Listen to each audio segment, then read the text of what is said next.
POCSO வழக்குகளில் பொதுவாகவே ஒரு அக்கரன்ஸ் நடந்துருச்சு அப்படின்னா ப்ராசிக்யூஷன் சைடில் என்ன பண்ணுவாங்கன்னா 2 டெஸ்ட் எடுத்துருவாங்க. 2 டெஸ்ட். என்னென்ன டெஸ்ட் பார்த்தீங்கன்னா, ஒன்று வந்து 2 ஃபிங்கர் டெஸ்ட்டு, இன்னொன்று வந்து பார்த்தீங்கன்னா பொட்டன்சி டெஸ்ட்டு. இந்த 2 ஃபிங்கர் டெஸ்ட் வந்து பார்த்தீங்கன்னா பெண்களுக்கு அவங்களுடைய கன்னித்தன்மை, அவங்களுடைய விர்ஜினிட்டி அதை வந்து டெஸ்ட் பண்ணுறதுக்கு இந்த 2 ஃபிங்கர் டெஸ்ட் எடுத்துருவாங்க. இரண்டாவது வந்து பார்த்தீங்க அப்படின்னா அந்த ஆண் வழக்கு சம்மந்தப்பட்ட ஆணுக்கு வந்து பார்த்தீங்க அப்படின்னா பொட்டன்சி டெஸ்ட், அதாவது அந்த சம்பவம் நடக்கக்கூடிய அளவுக்கு அவனுக்கு வந்து ஃபிசிக்கல் அபிலிட்டி இருக்கான்னு செக் பண்ணக்கூடிய பொட்டன்சி டெஸ்ட். இது ரெண்டுமே எடுத்துருவாங்க. இது சம்மந்தமாக வந்து மெட்ராஸ் ஹைகோர்ட் என்ன சொல்லியிருக்கு அப்படின்னா, அந்த 2 ஃபிங்கர் டெஸ்ட் வந்து எடுக்கக்கூடாது அப்படின்ட்டு பல்வேறு வழக்குகளில் உச்சநீதிமன்றம் சுட்டி காட்டியிருக்கு. இப்போ வந்து பார்த்தீங்கன்னா இந்த பொட்டன்சி டெஸ்ட்டும் வந்து அன்னெசரியாக தேவையில்லாமல் ஒரு ஃபார்மாலிட்டிக்கு வந்து எடுக்கக்கூடாது.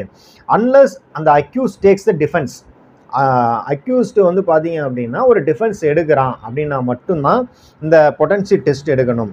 வித்தவுட் வேலிட் ரீசன் வந்து என்ன பண்ணக்கூடாது அப்படின்னா இந்த பொட்டன்சி டெஸ்ட் எடுக்கக்கூடாது. It should be stopped forthwith, உடனடியாக வந்து இது நிறுத்தப்படணும் அப்படின்ட்டு மெட்ராஸ் ஹைகோர்ட் வந்து சொல்லியிருக்காங்க. அதனால் வெறுமன ஒரு ருட்டீன் மேனராக இந்த பொட்டன்சி டெஸ்ட் 2 ஃபிங்கர் டெஸ்ட் வந்து எடுக்கக்கூடாது அப்படின்ட்டு ஹைகோர்ட் வந்து ஸ்ட்ராங்காக சொல்லியிருக்காங்க.